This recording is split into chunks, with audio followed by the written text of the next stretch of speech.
ആരോഗ്യമേഖലയിൽ സമാനതകളില്ലാത്ത മികവാണ് കേരളത്തിന്റേതെന്ന് വനം വന്യജീവി വകുപ്പ് മന്ത്രി എ.കെ. ശശീന്ദ്രൻ കണ്ടാണശ്ശേരി പഞ്ചായത്തിൽ നവീകരിച്ച കുടുംബാരോഗ്യ കേന്ദ്രത്തിന്റെയും പുതിയ ഒ.പി. ബ്ലോക്കിന്റെയും ഉദ്ഘാടനം നിർവഹിച്ച് സംസാരിക്കുകയായിരുന്നു മന്ത്രി. ആരോഗ്യമേഖലയിൽ കേരളത്തിന് അതിന്റെ തനിമയാർന്ന വികസന കാഴ്ചപ്പാടും നയവുമുണ്ട്.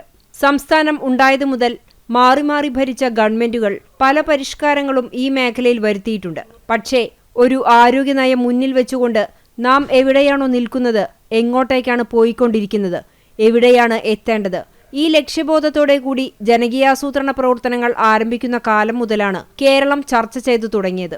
ആ ചർച്ചയുടെ ഫലമായി ഉരുത്തിരിഞ്ഞ വികസന സമീപനമാണ് ആരോഗ്യമേഖലയിൽ ഇപ്പോൾ ഈ സർക്കാർ നടപ്പിലാക്കിക്കൊണ്ടിരിക്കുന്നത്. ഇന്ത്യയിൽ മറ്റൊരിടത്തും പരീക്ഷിക്കാത്ത ചികിത്സാ രീതികൾ അവതരിപ്പിച്ചുകൊണ്ട് കേരളം ഇന്ത്യക്ക് മാതൃക കാണിക്കുകയാണെന്നും മന്ത്രി കൂട്ടിച്ചേർത്തു. ആരോഗ്യമേഖലയിൽ കേരളത്തിന് അതിൻ്റെ തനിമയാർന്ന വികസന കാഴ്ചപ്പാടും നയവും ഉണ്ട് എന്ന് പരിശോധിച്ച് നോക്കിയാൽ നമുക്ക് മനസ്സിലാക്കാൻ കഴിയും. മാറി മാറി ഭരിച്ച ഗവൺമെൻറ്റുകൾ പല പരിഷ്കാരങ്ങളും ഈ മേഖലയിൽ വരുത്തിയിട്ടുണ്ട് എന്നത് ഞാൻ വിസ്മരിക്കുന്നില്ല. നാം എവിടെയാണ് നിൽക്കുന്നത്, എങ്ങോട്ടേക്കാണ് പോയിക്കൊണ്ടിരിക്കുന്നത്, എവിടെയാണ് എത്തേണ്ടത്, ഈ ലക്ഷ്യബോധത്തോടുകൂടി ജനകീയാസൂത്രണ പ്രവർത്തനങ്ങൾ ആരംഭിക്കുന്ന കാലം മുതൽ കേരളം ചർച്ച ചെയ്ത് തുടങ്ങിയതാണ്.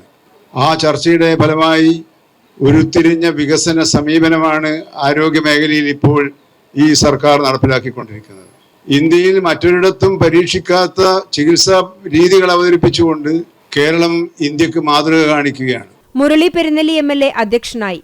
Kandanassery panchayat assistant secretary Drishya Manohar report അവതരിപ്പിച്ചു. Chowwannur block panchayat president Ancy Williams, gramapanchayat president Mini Jayan, ജില്ലാ പഞ്ചായത്ത് അംഗം A V. Vallabhan, gramapanchayat vice president N S. Dhanan, block panchayat ആരോഗ്യ വിദ്യാഭ്യാസ സ്ഥിരം സമിതി ചെയർപേഴ്സൺ ഷാരി ശിവൻ, ജില്ലാ medical officer doctor T P. Sreedevi, Arogya Keralam ജില്ലാ program manager doctor P. Sajeev Kumar, gramapanchayat സ്ഥിരം സമിതി അധ്യക്ഷരായ നിവ്യ റെനീഷ്, ഷെക്കീല ഷമീർ, എൻ.എ. ബാലചന്ദ്രൻ, കുടുംബാരോഗ്യ കേന്ദ്ര മെഡിക്കൽ ഓഫീസർ ഡോക്ടർ കെ.പി. ചിന്ത എന്നിവർ സംസാരിച്ചു. ജനപ്രതിനിധികൾ, ഉദ്യോഗസ്ഥർ, ആശാപ്രവർത്തകർ, നാട്ടുകാർ തുടങ്ങിയവർ സംബന്ധിച്ചു.